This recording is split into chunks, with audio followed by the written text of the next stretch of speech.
Hello everyone, welcome back to my channel. গ্রামের মানুষরা শহরের মানুষের তুলনায় সুস্থ থাকে কেন বলুন তো?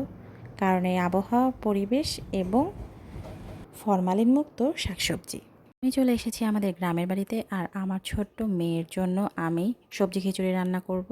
এই সবজি খিচুড়ি রান্নার জন্য 4-5 রকম শাকসবজি আমি আমার বাড়ির উঠানেই পেয়ে গিয়েছি। এগুলো কোনো রকম ফরমালিন ছাড়াই এবং স্বাস্থ্যের জন্য অনেক উপকারী। আমি এখানে কিছু পুঁই শাকের পাতা, পিপল শাকের পাতা তুলে নিলাম, আর এখানে আমি আমার উঠানের যে কুমড়া গাছের মাচা, এখান থেকে আমি একটা কুমড়া পাতা চয়েস করে নিচ্ছি যেন পাতাটা কচি হয়। শহরের মানুষদের কিন্তু এই একটা একটা করে শাক কেনা সম্ভব না এবং এতগুলো শাক জোগাড় করাও সমস্যা। কিন্তু গ্রামের মানুষদের দেখেন কত সুবিধা। আসলে ভিটামিনের চাহিদা পূরণ করার জন্য আপনাকে অনেক বেশি টাকা যে খরচ করতে হবে বা অনেক দূর যে যেতে হবে তা কিন্তু নয়।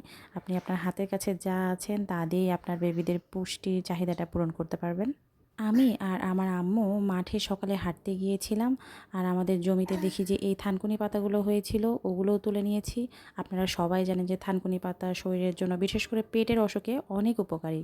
এখন আমি এই পাতাগুলোকে সুন্দর করে ধুয়ে নিচ্ছি।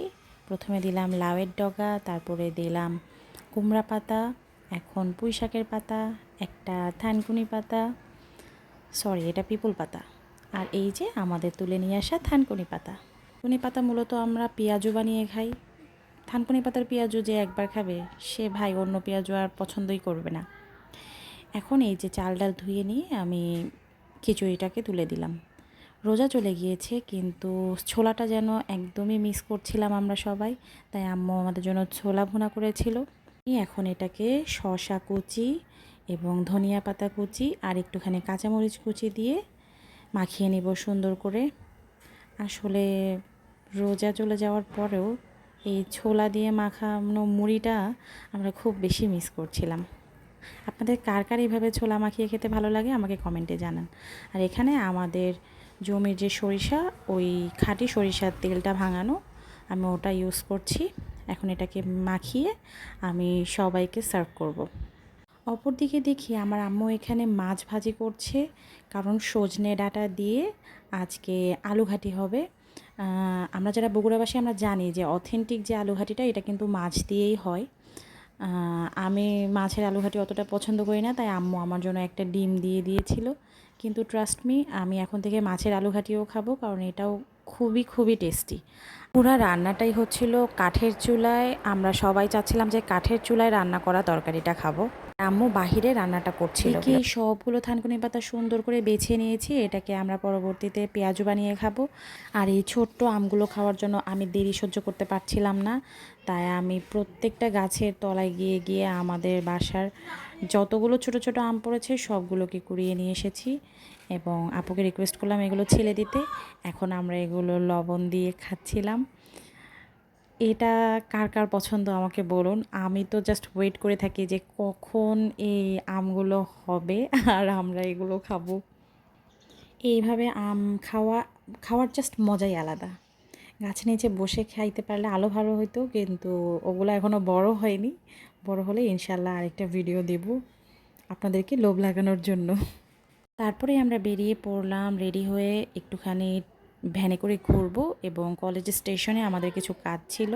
স্টেশন মানে এটা কিন্তু কলেজ বাজার, এটা কিন্তু অনেক পুরনো একটা বাজার। আর এই যে রেল ক্রসিংয়ের ওখানে গিয়েই এনার সাথে দেখা। দেখুন কি ভয়ঙ্কর দেখতে লাগে সামনে থেকে। আমি তো অনেক দূর থেকে ভিডিও করছিলাম। ছোটোবেলায় যখন ট্রেন যাইতো আমরা দাঁড়িয়ে থাকতাম সবাইকে টাটা দেব বলে। এইবারও তাই করছিলাম, আমি ভিডিও করছিলাম আর অনেকেই আমাকে টাটা দিচ্ছিল। একটা টিটিও টাটা দিয়েছে। অনেক দিন যাবৎ ট্রেন জার্নি করা হয় না, আমার তো অনেক ইচ্ছা করছে একটা ট্রেন জার্নি করতে। কোথায় যাওয়া যায় আমাকে প্লিজ কমেন্টে জানান। আমি সত্যি একটা ট্রেন জার্নি করতে চাই। ট্রেন দেখার লোভে আমরা ভ্যান ছেড়ে দিয়ে নেমে গিয়েছি। এখন হেঁটে হেঁটেই আমরা বাজারের দিকে যাব রেল লাইন ধরে। আর এই যে যাওয়ার পথে আমরা ছাতা নিয়ে নিয়েছিলাম, কারণ অনেক রোদ, আপনারা জানেন 2 দিন ধরে অনেক গরম পড়েছে। এরকম পাবলিক আপনারা কোথায় পাবেন যে ট্রেন দেখার লোভে ভ্যান ছেড়ে দিয়ে এখন হেঁটে হেঁটে যেতে হবে। অনেক দূর রাস্তা প্রায় হেঁটে আসার পরে আমরা বাজারে পৌঁছে গিয়েছি। এখানে বাজারে ঢুকতেই দেখি যে একটা মামা তরমুজ বিক্রি করছে।